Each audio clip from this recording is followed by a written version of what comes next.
সাড়ম্বরের সাথে হরিশ্চন্দ্রপুর চক্রের পিপলা নিম্ন বুনিয়াদী প্রাথমিক বিদ্যালয়ে অনুষ্ঠিত হলো বসন্ত উৎসব। প্রাথমিকের কচিকাচারা নিজেদের হাতে তৈরি আবির নিয়ে রং খেলায় মেতে উঠল স্কুল প্রাঙ্গণে। এছাড়াও এই দিন বিদ্যালয় প্রাঙ্গণে স্কুলের কচিকাচাদের বসন্তের নাচে গানে ভরে উঠল।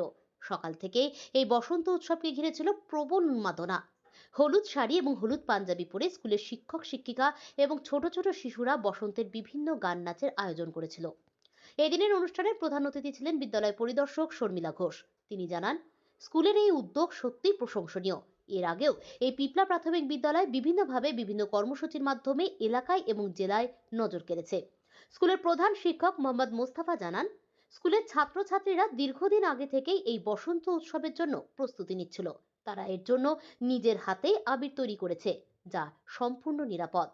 বিদ্যালয়ের শিক্ষক শিক্ষিকাদের তত্ত্বাবধানে স্কুল প্রাঙ্গণে এই বসন্ত উৎসব সাফল্যের সঙ্গে অনুষ্ঠিত হলো।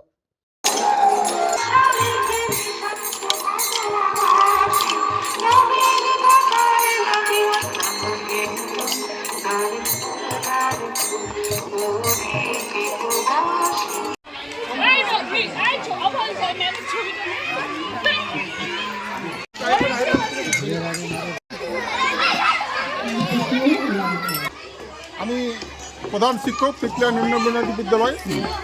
আমাদের বিদ্যালয়ে বসন্ত উৎসব ছিল।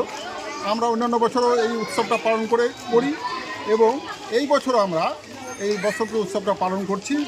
এবারের যেটা অভিনব আমরা যেটা পদ্ধতি নিয়েছি সেটা হচ্ছে আমাদের বিদ্যালয়ের সমস্ত ছাত্রছাত্রীকে ইনভলভ করে এবং আমরা বলতে আমাদের মাস্টারমশাইরা এবং আমাদের দিদিমণিরা আমরা সবাই মিলে আমরা ভেষজ আবির তৈরি করেছি, যা অত্যন্ত স্বাস্থ্যকর এবং ত্বকের কোনো ক্ষতি হয় না।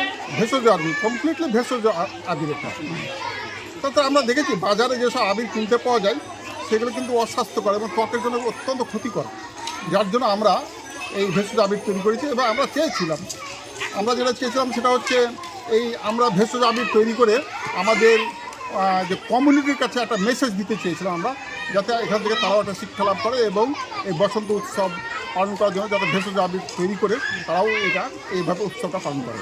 এবং আমরা আমাদের যেটা সাফল্য সেটা হচ্ছে আমাদের বিদ্যালয়ের যারা অভিভাবক অভিভাবিকা তাদেরকে আমরা দেখেছিলাম এই উৎসবে, তারাও সামিল হয়েছেন এবং ছাত্রছাত্রীরা আজকে সমস্ত দিন ধরেই তারা উৎসব মুখর হয়ে আছে। এইভাবে বসন্ত উৎসব চলছে আমাদের।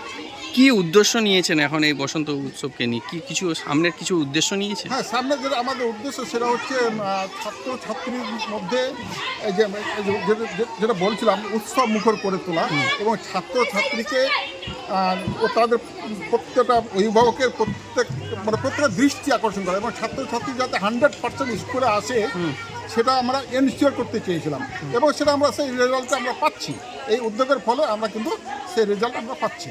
স্কুল বাচ্চা যারা নিয়মিত স্কুলে আসছে না, আমাদের এই উৎসবে সামিল হওয়ার জন্য তারাও উজ্জীবিত হয়ে আসছে, স্কুলে আসছে এবং আমরা নিজেরাও সেসব পরিবারে যোগাযোগ করি এবং তাদেরকে আমরা বলি যে আমাদের ছাত্রছাত্রীরা সবাই উৎসব বিভিন্ন রকম কালচারাল ফাংশানগুলো আমরা করে থাকি এবং আমরা দেখি কোন শিশুর মধ্যে কোন সহজাত সম্ভাবনা আছে সেগুলোকে চিহ্নিত করে আমরা সেগুলোকে লালিত পালিত করি, সমৃদ্ধ করার চেষ্টা করি আমরা এবং তাদের আমরা ফল পাচ্ছি কি সমস্ত ছাত্রছাত্রীরা স্কুলে আসছে এবং তারা উৎসাহ বোধ করছে। কি বার্তা দিবেন সমাজের জন্য? এই তো বার্তা এটাই যে আমাদের স্কুলে যেটা আমরা করছি যেটা ছড়িয়ে দিতে শিক্ষার ব্যবস্থাটা এটা ছড়িয়ে দিতে চাইছে এবং সমস্ত অভিভাবকরা যাতে সমস্ত ছাত্রছাত্রীকে বিদ্যালয়ে নিয়মিত পাঠান। আপনার নাম এবং পরিচয়? আমার নাম হচ্ছে মোহাম্মদ মোস্তফা, প্রধান শিক্ষক পিপলা নিম্ন বুনিয়াদী বিদ্যালয়।